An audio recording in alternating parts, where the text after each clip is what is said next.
오직 너희를 부르신 거룩한 이처럼 너희도 모든 행실에 거룩한 자가 되라.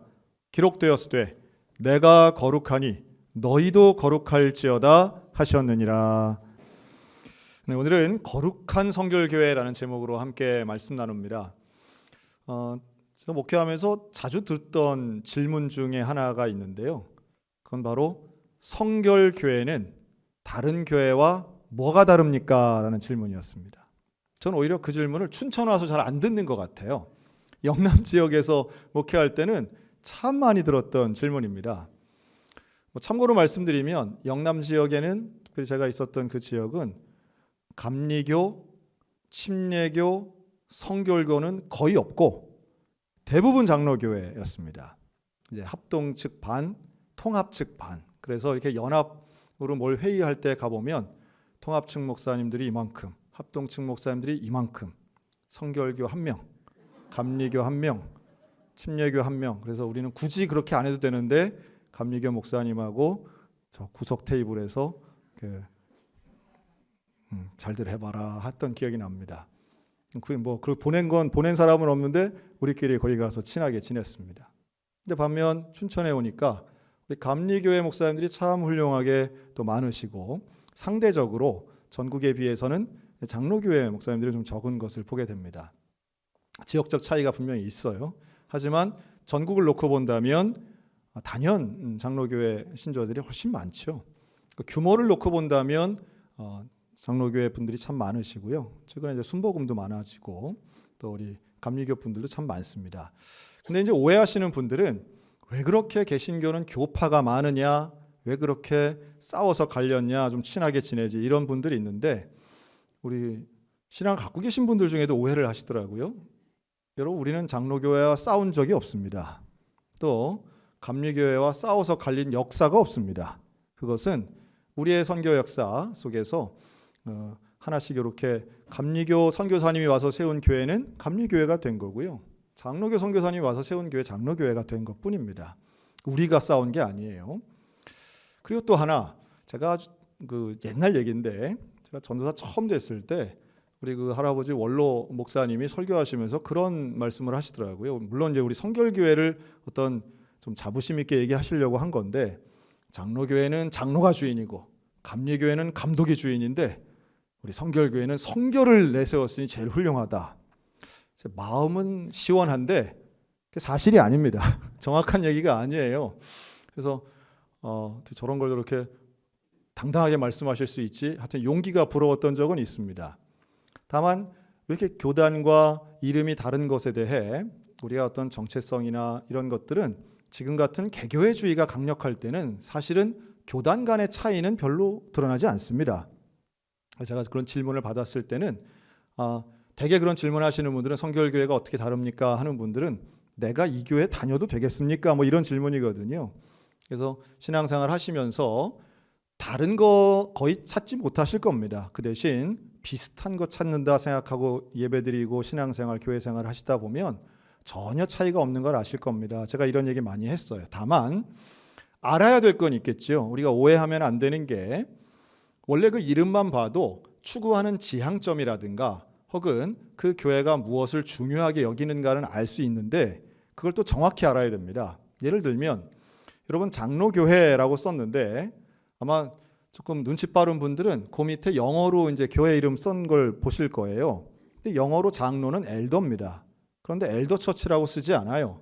거기엔 프레스비테리안 처치 이렇게 씁니다.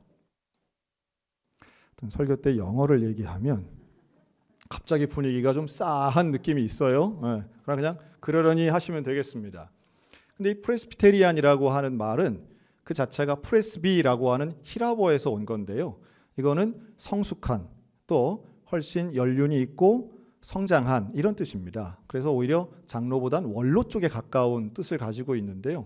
그래서 이 프레스비테리안 처치라고 하는 것은 하나님의 성령으로, 말씀으로 성숙한 사람들의 모임이란 뜻이에요.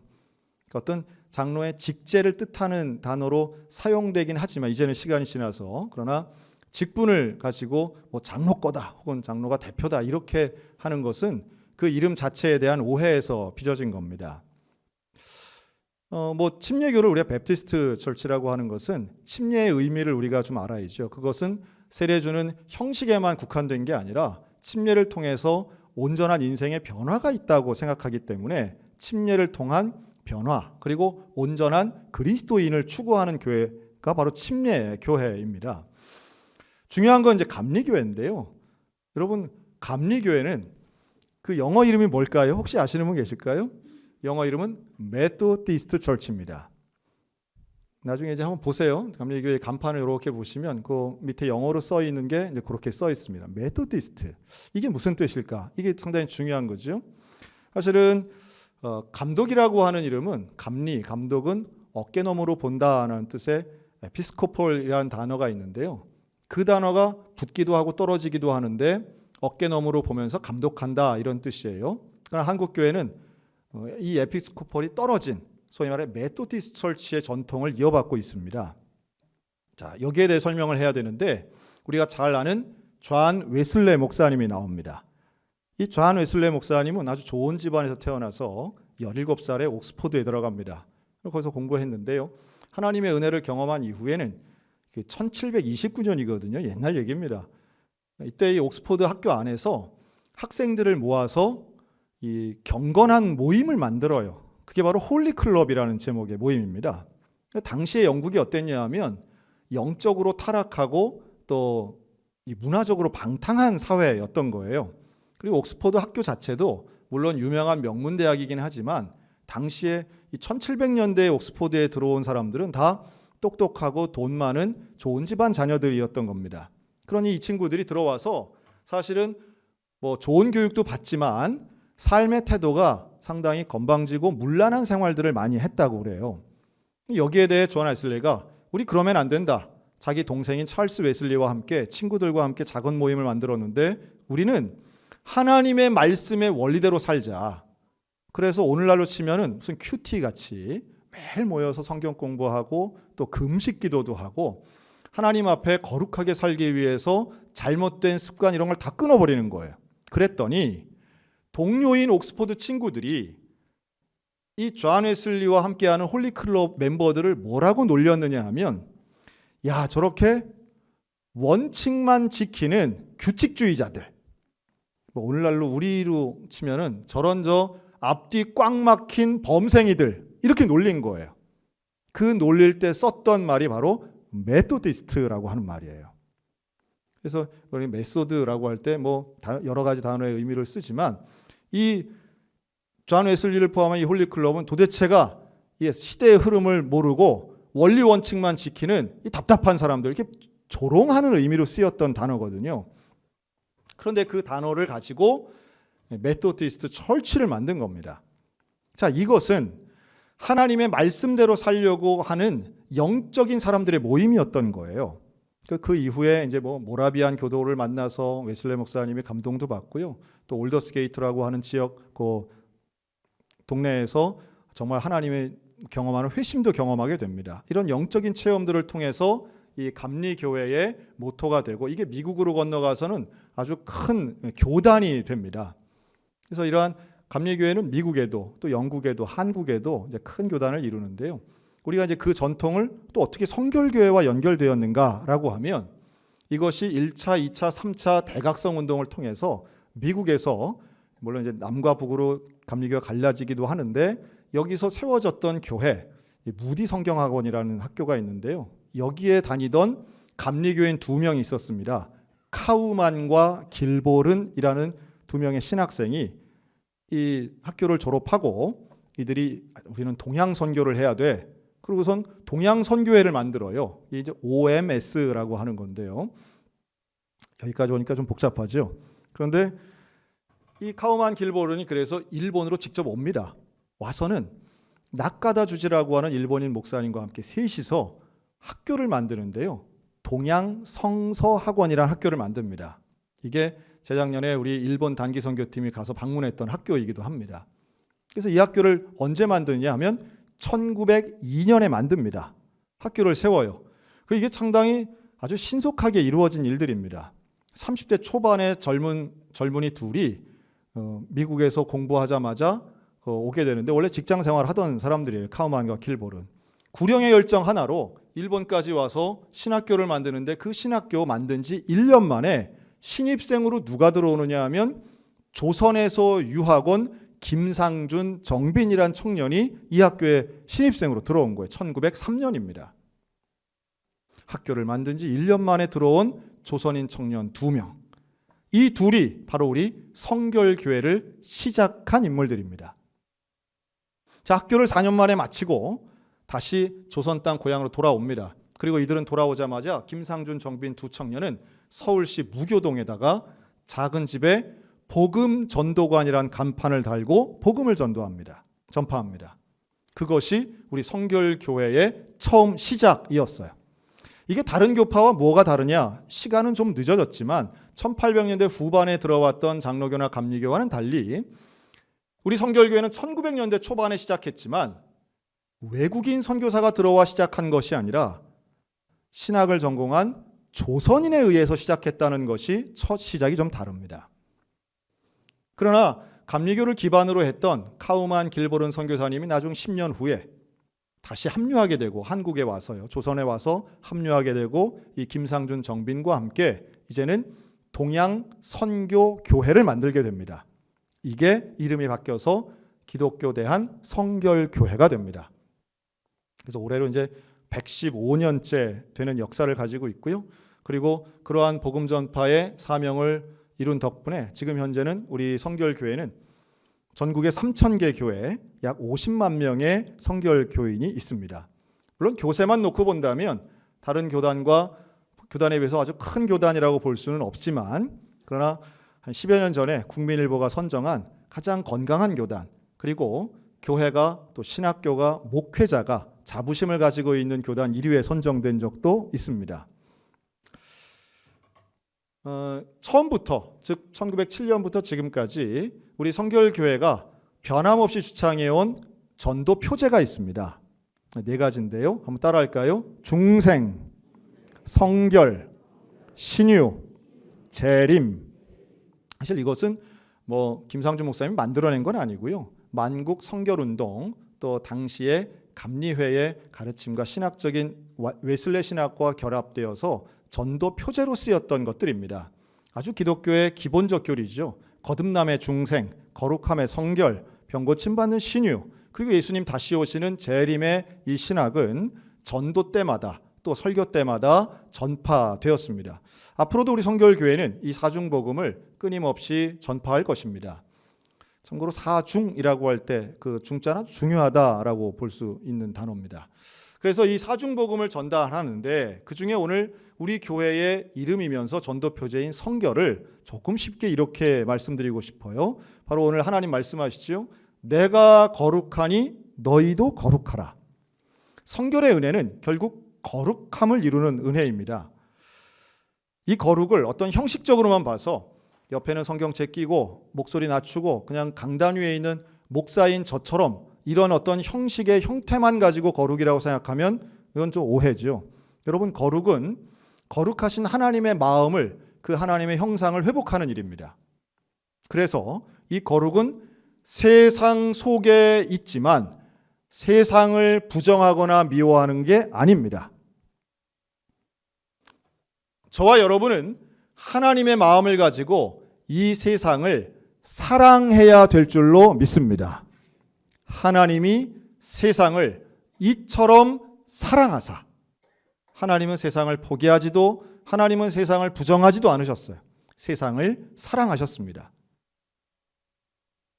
부패하고 죄악 많은 이 속세를 떠나야 된다고 생각하는 게 아니에요. 우리는 이 세상을 사랑하고 이 세상에 살고 있는 모든 생명 있는 것들을 아끼고 사랑하며 품을 수 있고 특별히 영혼들을 하나님 앞으로 인도하여 구원받게 하는 것, 이것이 교회에 주신 사명이고 우리 성결인들에게 주신 거룩한 사명인 줄로 믿습니다. 그러니 하나님의 그 거룩하심은 세상과는 구별되지만 세상을 사랑하는 것이다, 이렇게 볼 수 있겠고요. 그 하나님 형상을 회복하는 것, 우리는 오늘 명령이죠. 너희도 거룩해라. 하나님이 거룩하시면 우리도 거룩해야 된다는 말씀이에요. 그리고 이 거룩은 죄악이 없는 온전한 상태를 이야기합니다. 그러니까 세상과는 구별되는데 세상 속에 있어요. 세상 속에 있는데 죄악이 없어요. 야, 이게 가능할까요? 어떤 개념적으로는 가능할지 몰라도 진짜 그럴 수 있을까? 그런데 우리에게는 성결의 은혜가 있어요. 이 성결의 은혜는 내 속엔 너무도 많은 죄가 있죠. 그 죄를 하나하나 없애려면 거의 불가능해요. 그런데 죄에 집중하는 것이 아니라 하나님의 은혜에 집중하는 거예요. 그래서 하나님의 은혜로 나를 가득 채우면 어느덧 죄가 없는 상태가 된다라고 믿는 것. 이게 성결의 은혜입니다. 자, 내 안에 하나님으로 가득해서 죄악이 없다. 이것을 다른 말로 하면 네 글자로 이렇게 말할 수 있습니다. 한번 따라할까요? 성령 충만. 여러분, 이게 성령 충만이에요. 교회에서 제일 많이 듣는 단어 중에 하나입니다. 성령 충만. 말은 쉬워요. 그런데 여러분, 성령 충만을 경험해 보셨습니까? 사랑하는 성도 여러분, 성령 충만을 사모하십니까? 사모하시기 바랍니다. 성령 충만을 경험하시기를 바랍니다. 성령 충만을 소원해야 됩니다. 성령 충만은 말 그대로 하나님의 영으로 내가 가득해지는 거예요. 내 속에 내 생각, 내 욕심이 아닌 하나님의 마음, 하나님의 생각으로 가득 채워지는 거예요. 이게 가능할까? 가능합니다. 왜요? 하나님 말씀하시고 약속하셨기 때문에. 너희는 성령을 받으라 말씀하셨는데 그 성령을 받는 것, 성령을 갈망하는 사람에게 기도를 통해 말씀을 통해 그 약속하신 성령이 오시면 우리가 받아들이면, 마음의 문을 열고 받아들이면 내 속에 성령 충만의 역사가 일어날 줄로 믿습니다. 그럼 이거 어떻게 알아요? 성령 충만한지? 성령 충만이 어떻게 이루어지는지 아는가? 성령 충만하면 성령의 열매를 맺게 됩니다. 나무는 열매를 통해 아는 거예요. 그러면 성령의 열매는 몇 가지래요?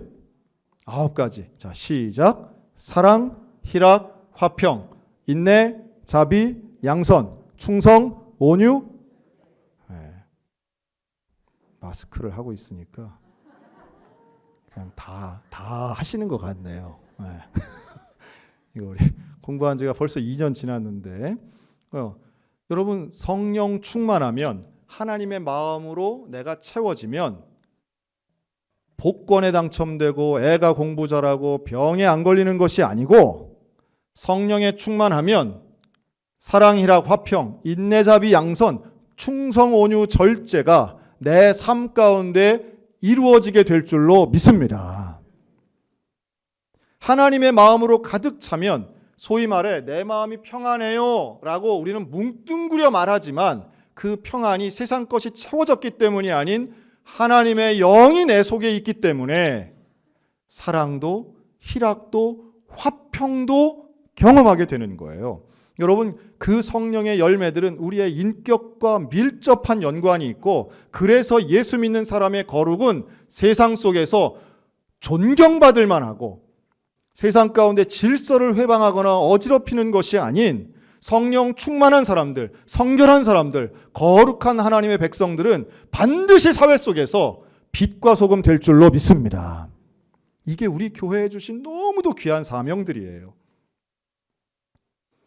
그런데 어느덧 교회가 교조화되고 정치화되고 조직화되고 율법화되면서 성령의 열매나 성령 충만의 사모함은 떨어지고 오히려 교조화된 교단과 교회의 정치적인 모습만 난무해서 사회로부터는 지탄받고 교회 안에는 성결한 사람 찾아보기가 어렵다는 자탄의 시대를 살고 있어 안타깝게 그지없는 거죠. 저부터도 마찬가지. 우리의 선배들은 학벌은 짧았을지언정 성령 충만을 위해 산꼭대기에 올라가고 성령 충만 달라고 금식을 하고 목사님, 장로님들이 목숨 걸고 기도했었는데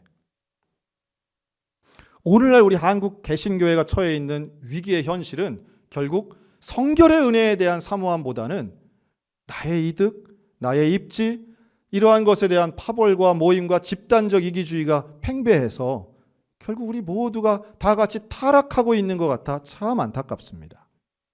그러나 분명한 건 오늘날에도 하나님 말씀은 여전히 유효하며 내가 거룩하니 너희도 거룩하라고 하신 말씀은 여전히 교회에 문제 있지만 여전히 교회는 거룩해질 수 있다고 확신합니다. 이 거룩의 차원이 2가지가 있다고 봅니다. 하나는 개인적인 차원이 있고요. 또 하나는 공적인 차원이 있습니다. 개인적 차원에서의 성결의 은혜는 이미 우리 초대교회를 통해서 또한 한국 개신교회를 통해서 이미 증명됐어요. 개인이 거룩하면 개인의 삶은 반드시 행복해집니다. 나쁜 습관, 나쁜 죄악을 끊어버리면 개인은 가장 큰 기쁨과 행복을 맛볼 수 있어요. 여러분, 거룩은 불편한 것이 아니라 거룩은 우리를 가장 자유롭게 만드는 것이고, 거룩은 죄악에 대해 무관심하게 만들어서 거룩한 삶을 사는 사람은 반드시 하나님 주시는 기쁨과 감사와 행복 넘치게 될 줄로 믿습니다. 죄악의 올무에서 벗어나는 거예요. 거룩한 삶은 그렇기 때문에 우리가 추구해야 될 삶이에요. 하나님의 마음을 가지고 나쁜 습관, 나쁜 죄악에 대해 적대하는 것, 무엇이 죄고 무엇이 하나님 원치 않는 일인가를 그것만 알아도 거룩의 시작이고, 하나님 말씀을 잘 봐서 존 웨슬레의 메토디스트나 또한 장로교의 프레스비테리안이나 침례를 받는 베프티스트들이나 모두가 원했던 것은 결국은 거룩한 하나님의 온전한 사람이 되는 것을 원했다는 거예요. 여러분, 초기 우리 한국교회가 개인의 삶을 바꿔놓은 참 중요한 일들이 있습니다. 그 전까지는 아무 생각 없이 즐기던 것들을, 또 행했던 것들을 이거 하면 안 됩니다 라고 해서 하나하나 끊어버린 것들이 있어요. 개인적 차원에서 한 3가지 꼽자면 술, 담배, 도박입니다. 집에서 다 술 담궈서 먹었어요. 그런데 교회만이 술 취하면 안 됩니다. 그거 방탕한 겁니다. 놀랍게도요, 우리 그런 해외여행 갔다 오신 분들 그런 얘기 하잖아요.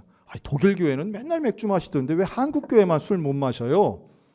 보니까 뭐 미국 교회는 맨날 와인 파티 하는데 왜 한국 교회만 술 못 마시게 합니까? 그러잖아요. 그런데 잘 생각해 보면 120년 전에 복음을 들고 이 땅에 오셨던 선교사님들은 지금 우리가 보는 일반적인 교단분들만 있었던 게 아니라 대부분이 아주 극단적인 원리주의자들이었어요. 정말 조롱당할 만한 메토디스트들이었다는 거예요. 세상적인 방법 타협하지 않는 거예요. 여러분, 1800년대에도요 미국 교회들은 이름 가지고 직제 가지고 서로 싸우고 갈립니다. 거기도 가면 북감리 교회 같고 남감리 교회가 있는데요, 그렇게 갈렸던 뭐 여러 가지 이유가 있지만 그 중에 하나가 주교라고 하는 비숍이란 단어를 이 총회장처럼 막 쓰고 있는 것들이에요. 그런 거 쓰지 말자고 하는 사람들이 메토디스트가 된 거예요. 그런 분들이 와서 복음을 전하니까 한국에 있는 교인들에게 술 마시지 말라고 한 거예요.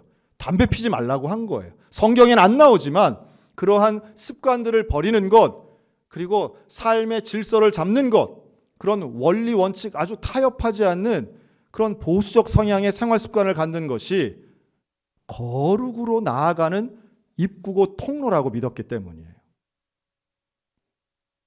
오히려 시간이 지난 오늘날 예수 믿어도 뭐 술 한 잔은 괜찮아.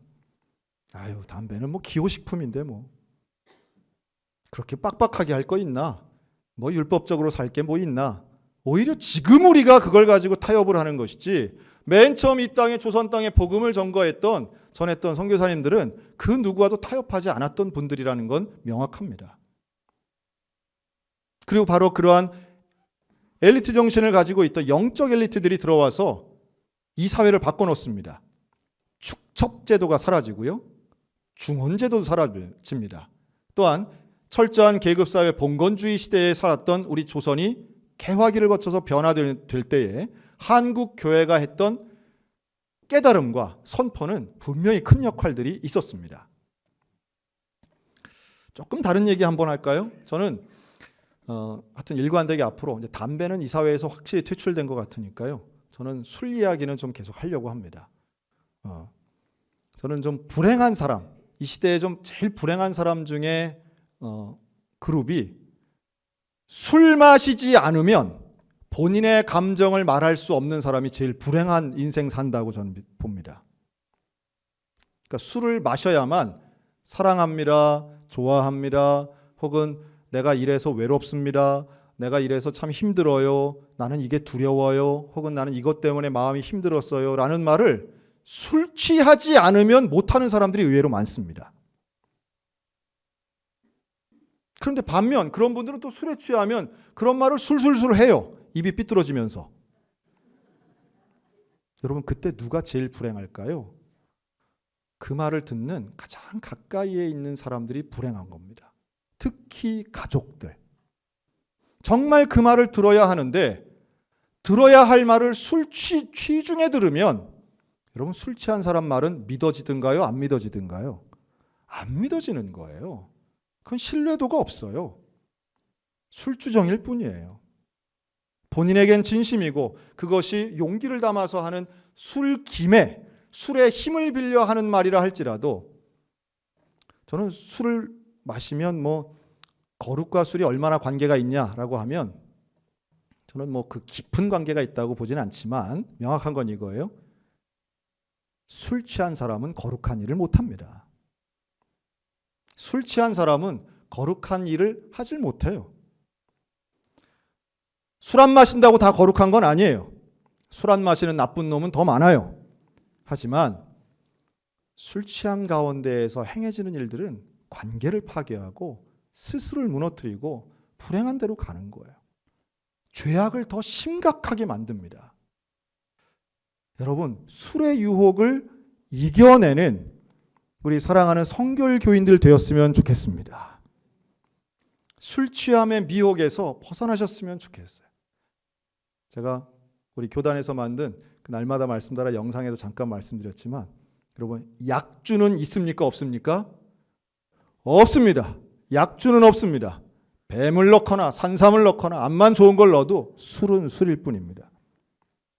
술의 해로움은 직접적인 어떤 문제라기보다는 중독성에 있고요.